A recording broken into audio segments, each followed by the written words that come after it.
सब आप महेंद्रगढ़ में आए हो, आज कैंप लगाया है, तो इसके बारे में थोड़ा सा विस्तार से जानकारी। सबसे पहले मैं अपना इंट्रोडक्शन दे दूं। मेरा नाम डॉक्टर अभय कुमार है और मैं इस एरिया को कार्डियोलॉजी में सबसे पहले सेवा देने में मेरा योगदान रहा है 2010 से। करेंटली मैं मार्स हॉस्पिटल रेवाड़ी में काम कर रहा हूँ एज ए कार्डियोलॉजिस्ट। यहाँ पे कैंप करने का सबसे बड़ा उद्देश्य यही है कि इस एरिया में अभी भी कार्डियोलॉजी की सर्विसेज बहुत ही कम है और लोगों को में हार्ट डिजीज़ बहुत ज़्यादा है। और हार्ट डिजीज़ में सबसे इम्पॉर्टेंट फैक्टर होता है कि कितना तेज़ी से, कितना जल्दी हम बीमारी को रिकॉग्नाइज कर पाते हैं, डिटेक्ट कर पाते हैं, स्पेशली हार्ट अटैक के सिचुएशन जी। इसीलिए हमारा रहा कि यहाँ पे कैंप किया जाए लोगों के बारे में। मेन कैंप का मकसद होता है कि लोगों में हार्ट के बारे में जागरूकता को फैलाना। बिल्कुल, आप हर चीज़ को कैंप में तो डायग्नोज नहीं कर सकते, बट फॉर्चुनेटली ये हमारा कैंप अरविंद हार्ट के साथ में एसोसिएटेड रहा है, तो यहाँ पे हमारे पास ईसीजी मशीनें हैं, इकोकार्डियोग्राफी मशीनें हैं, जांच की सुविधा है, तो प्राइमरी लेवल पे हम डायग्नोज करने में हमें काफ़ी आसानी हो जाती है। सप्लीमेंट में क्या कुछ अलग से होता है जो बहुत लोग उसके नाम पे स्टेरॉयड वगैरह यूज करते हैं कि मसल बिल्डिंग जल्दी हो जाता है उससे, तो उसको अवॉइड करना चाहिए। एक्सेसिव प्रोटीन भी बहुत ज़्यादा, क्योंकि हमारे शरीर को टॉलरेट करने के लिए सर्टेन अमाउंट में ही चाहिए। कोई भी अच्छा चीज़ भी है, अगर आप एक्स्ट्रा लेंगे तो वो आपके शरीर को नुकसान करेगा। दवाई भी किसी चीज़ के लिए ले रहे हैं तो एक सर्टेन डोज फिक्स है, उस डोज में लेते हैं देन इट्स ओके। और सबसे बड़ी चीज़ है कि हमारे खाने में हर चीज़ मौजूद है, प्रोटीन भी है, फैट भी है, कार्बोहाइड्रेट भी है, विटामिन भी है। तो हमारा अगर फूड अगर बैलेंस होता है, सब चीज़ का अगर मिक्सचर लेते हैं तो हमें एक्स्ट्रा चीज़ों की ज़रूरत ही नहीं पड़ती। तो संतुलित आहार किस प्रकार से होना चाहिए जो जिससे ये बीमारी से बचा जा सके? संतुलित आहार में ये है कि हमारे जो खाना है डेली, उसमें हम लोग रोटी चावल तो इंक्लूड करें ही, साथ में हमारे सब्जी खाने में दाल इम्पॉर्टेंट है, जो दाल होना चाहिए। फल है, सब्जियां हैं, वो ज़रूर हमें डेली लेनी है। फल और सब्जियों की मात्रा ठीक ठाक होनी चाहिए।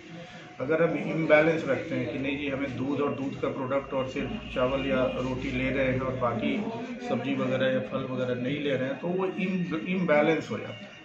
हमें प्रॉपर क्वांटिटी में फैट भी चाहिए, प्रॉपर क्वांटिटी में प्रोटीन भी चाहिए, प्रॉपर क्वांटिटी में मिनरल्स, विटामिन एंड कार्बोहाइड्रेट भी चाहिए, और सबका प्रोपोर्शन चाहिए जो हमारे शरीर के लिए ज़रूरत है। इवन जो फैट भी है तो कुछ फैट बैड होता है, कुछ जो है हेल्पफुल होता है। फैट ऐसा नहीं कि हमें ये बोलता हूँ कि नहीं कि टोटली फैट आप बंद कर दो, फैट भी हमारे शरीर के लिए ज़रूरी है और प्रॉपर प्रोपोर्शन में हमें वो चाहिए। लेकिन उसमें भी कौन सा लेना है, क्या नहीं लेना है, कौन सा एक्स्ट्रा नहीं होना चाहिए। फैट में भी है सैचुरेटेड फैट है, अनसैचुरेटेड फैट है, तो वो भी प्रॉपर प्रोपोर्शन में हमें चाहिए। एक मुख्य बात यह है कि जैसे इनिशियल स्टेज पर यदि पता चल जाए कि हार्ट वाली समस्या है तो इसका कैसे पता चले? इसके लिए सिंपल है, देखिए सबसे इम्पॉर्टेंट तो है कि हमारा सिम्टम। अगर पेशेंट में किसी पर्सन को अगर चलने में सांस की दिक्कत हो रही है, छाती में भारीपन वगैरह हो रहा है, तो ये तो सिम्टम हो गया, तो लोग कॉन्टैक्ट करते हैं। दूसरा है कि इनिशियल स्टेज में हम कैसे पता करें। तो सपोज किसी के फैमिली में अगर अर्ली एज में किसी को हार्ट की प्रॉब्लम रही है, तो अगर हमें हार्ट की प्रॉब्लम नहीं भी है तो हमें और लोगों की अपेक्षा ज़्यादा कॉशियस रहने की ज़रूरत है, क्योंकि हमें उस डिजीज़ की प्रोबेबिलिटी ज़्यादा है दूसरे लोगों से।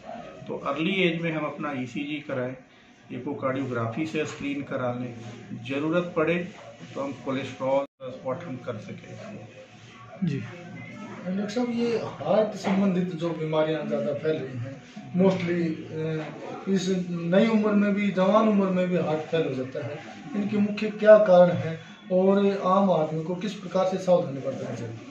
बिल्कुल सही बोला है आपने, क्योंकि इनिशियल स्टेज में क्या था कि हार्ट डिजीज को हम लोग ओल्ड एज का या मिडिल एजेड या ओल्ड एज की बीमारी समझते थे, लेकिन करेंटली ये यंगर पॉपुलेशन में बहुत ज़्यादा हार्ट अटैक की समस्या आने लगी। आज जब हम अपने डेटा को देखते हैं कि हार्ट अटैक में कितने लोग हमारे पास आए हैं, तो उसमें 40 to 50 ईयर्स के एज ग्रुप में मैक्सिमम पेशेंट ओल्ड एज की अपेक्षा।